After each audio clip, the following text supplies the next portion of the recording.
My sme prvých 20 minút, keby sme neboli na ihrisku, hrali sme pomaly na 10 dotykov. Presne opak, čo sme chceli hrať. Domáci sme darovali 2 góly, išli rýchlo do dvojgólového vedenia.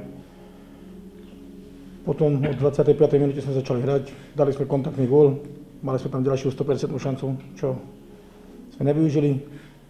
A potom sme pokračovali druhý polčas. Tam sme vypracovali jednu šancu za druhou. Vyrovnali sme až v závere zápasu. A v posledných minútach mali sme 2 tutovky.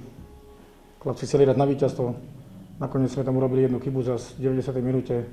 A paradoxne najmenší hráč na ihrisku nám dá gól hlavou. Takže ten zápas sme tak prehrali. Sme videli dneska veľmi kvalitný zápas ligový, áno.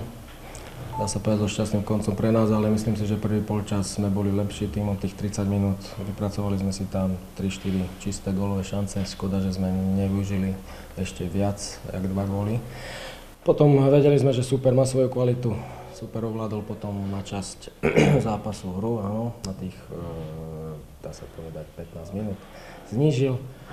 Druhý polčas chceli sme ich držať ešte na ten dištanc, ale super svojou kvalitou trošku nás pritlačil. Hral sa futbal hore-dole na víťazstvo, chceli sme to aj my zvyšiť, aj oni chceli vyrovnať, kým sa to podarilo, áno, po 2 štandardných situáciách, takže vedeli sme o ich silných stránkach, ale nepodarilo sa nám ich ustrážiť, ale chlapci išli za víťazstvom a ja im môžem len poďakovať, že bojovali až do konca.